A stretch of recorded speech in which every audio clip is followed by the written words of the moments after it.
Hello and welcome to Daddy and Pals. I'm Jamie, author of award-winning dad blog Daddy and Dad, and today I'm really excited because I'm going to be joined by one of my favourite ever radio presenters, broadcaster Emma Goswell.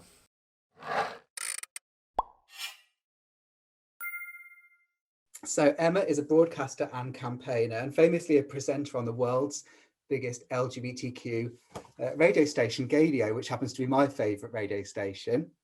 So tell us a little bit about how you got into broadcasting.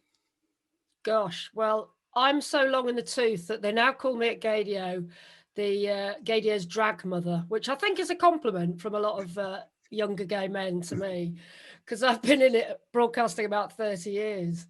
So I go as far back as when the Pink Paper was an actual newspaper. Do you remember that? Yeah. And someone cut out a little advert for me, and it said that BBC Radio Manchester were looking for volunteers to work on their programme called Gay Talk. And I was like, I've never heard of this. What is this? And they were actually, a long time ago, we're talking 25, 30 years ago, one of the first FM LGBT programmes on any BBC network, really. So it's quite a big deal at the time.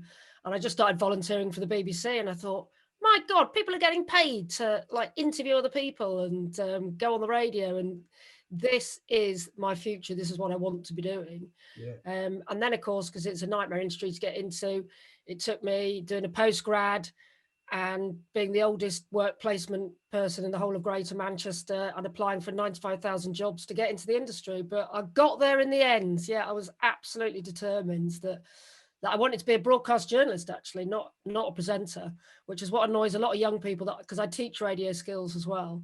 Yeah. And when I say I never really wanted to be a radio presenter, they all get really annoyed because I'm like, I just ended up doing it. I actually wanted to be a reporter, which is what I did do for years as well. When did you start working at Gadio? I went to the first ever meeting that Gadio held. I was already working in commercial radio for a little station in Stockport called Imagine FM, and I was just reading news bulletins, and I went to their first meeting, which would have been about 13, 14 years ago. And it was the two guys that set it up, and I just turned up and went, who's doing your news? I want to read your news. And they went, no, we haven't even got that far. We don't know what's happening with that. And I was just involved since day one. So since it didn't even really exist, it was just an idea in two guys' heads. I've been involved in Gadio, really. So yeah, since day dot. They can't get rid of me. They call me the boomerang kid because I've left twice.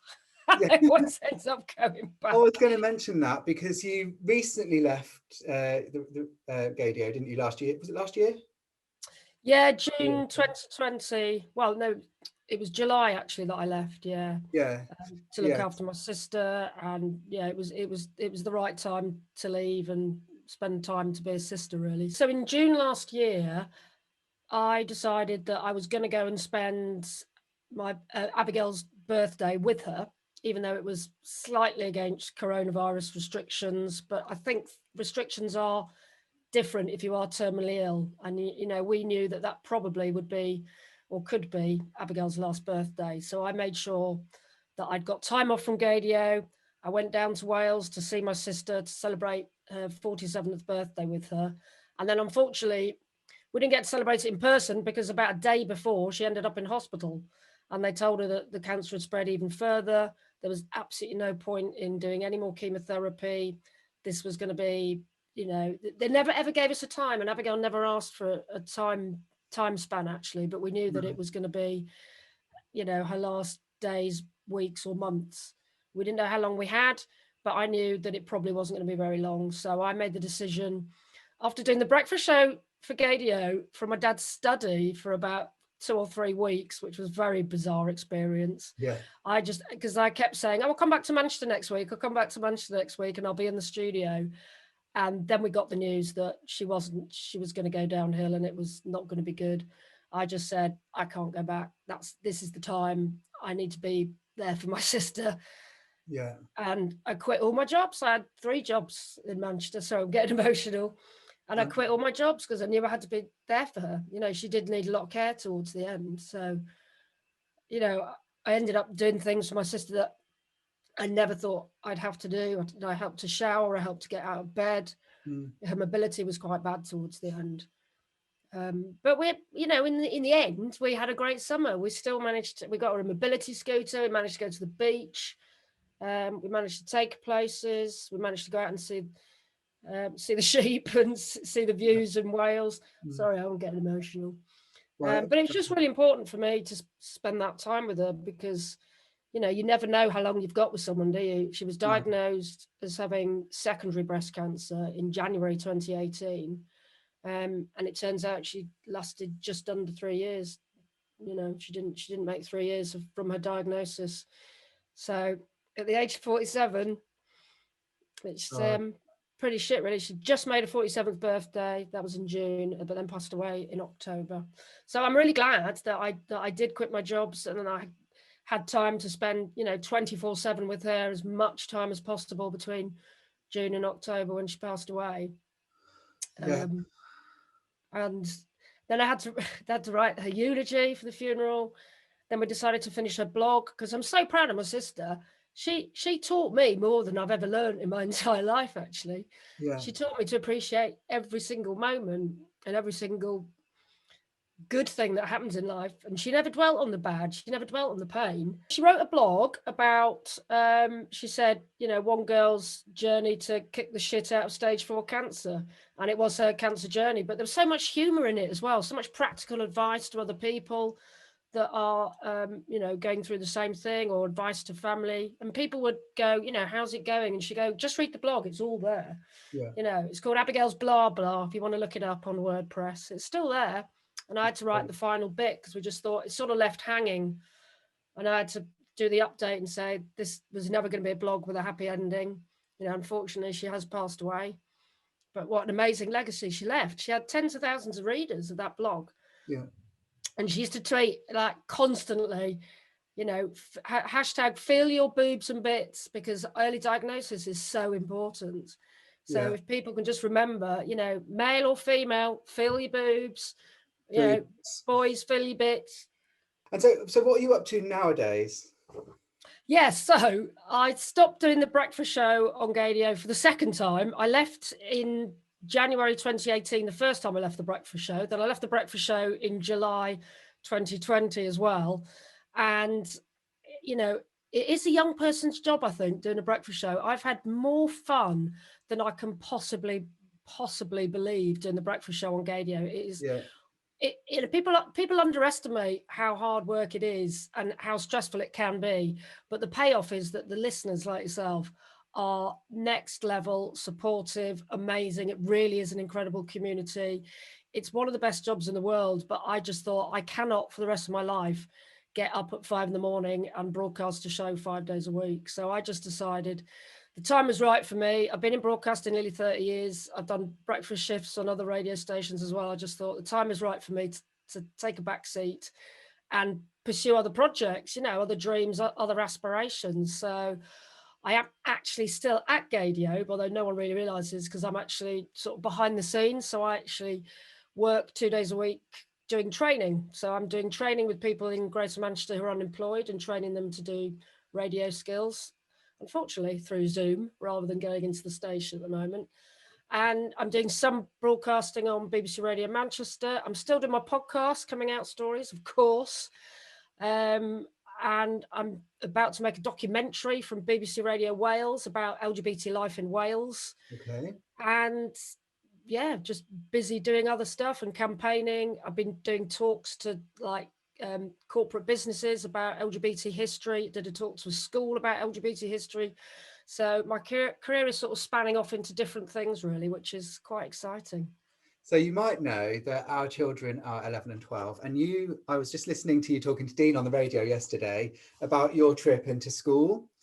Was it on Zoom, like a sort of a Zoom talk? Yeah, sort of. It was Microsoft Teams, which I don't understand as well. So I couldn't really work out how to play my clips properly, or neither could the teacher. But yes, it was on the interweb.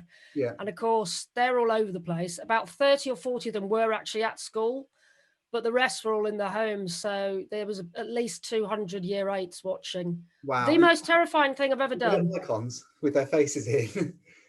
Yeah, and weirdly, I could only see the first page, so I could see about 16 of their little faces staring back at me, and they look so young and so innocent, but you know, they look fairly interested, so I guess that's a good thing. I don't think the kids get a lot of positive, they don't receive lots of positive stories about being gay or lesbian or transgender and things like that at school. I think they learn about it from a bullying perspective. So I do think it's important that they hear from people that have a and that's a better way as well. So it was almost a bit like a careers talk, really. You know, this was my route into broadcasting, and this was my route into creating a book. Now, so let's talk about coming out stories. So I've read this book now twice and gone back to it a few times when I'm on the deck chair or sitting in the bath or whatever. And really, I think you're the first person I've heard that's read it twice. Amazing. Well, I mean, not all the way through, because it's one that I kind of dip in and out of. But the story that really resonated with me was Olivia, who told her mum she was gay and had her hands over her sort of face like this, you know.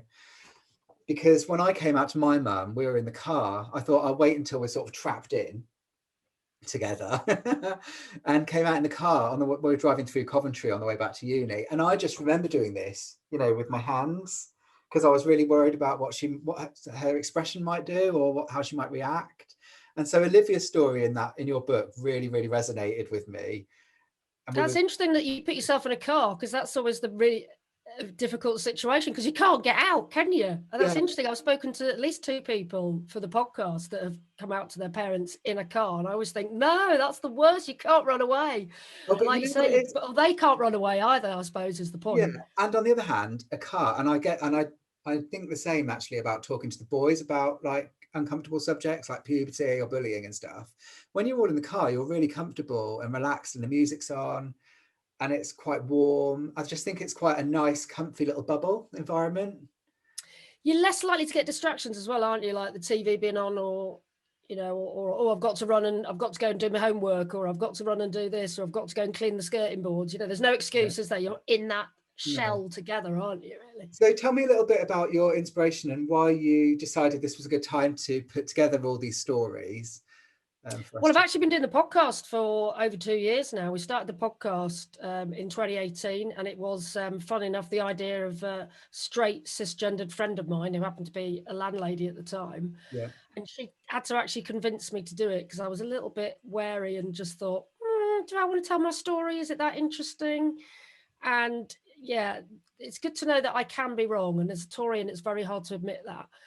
But she was right and I was wrong. And it was a fascinating journey to go on, you know. And since then, I've interviewed over 80 people from a really diverse spread across the LGBT community. Yeah. And it has been incredible. I've heard stories that will make your toes curl.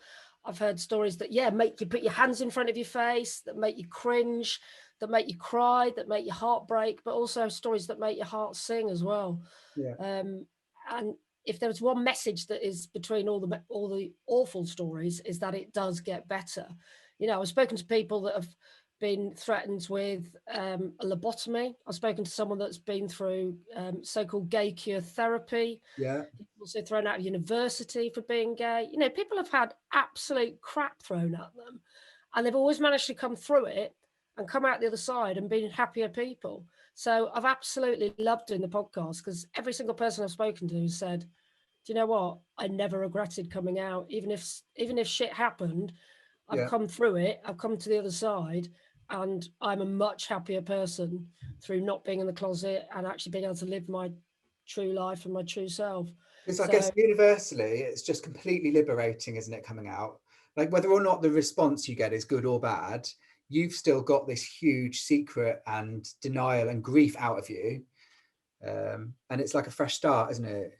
As you know, my fiancé Tom and I have 2 sons, Lionel and Richard, who you might meet shortly, because it's lunchtime in about 5 minutes. So they'll probably pop down and say hello. So I always like to ask people about their experiences with kids, you know, because it's basically all my whole life is.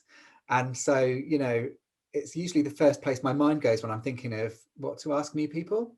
So I just wondered, like, what experiences you have with kids within your family or friend groups, and how they perceive you and how hands-on you are and stuff.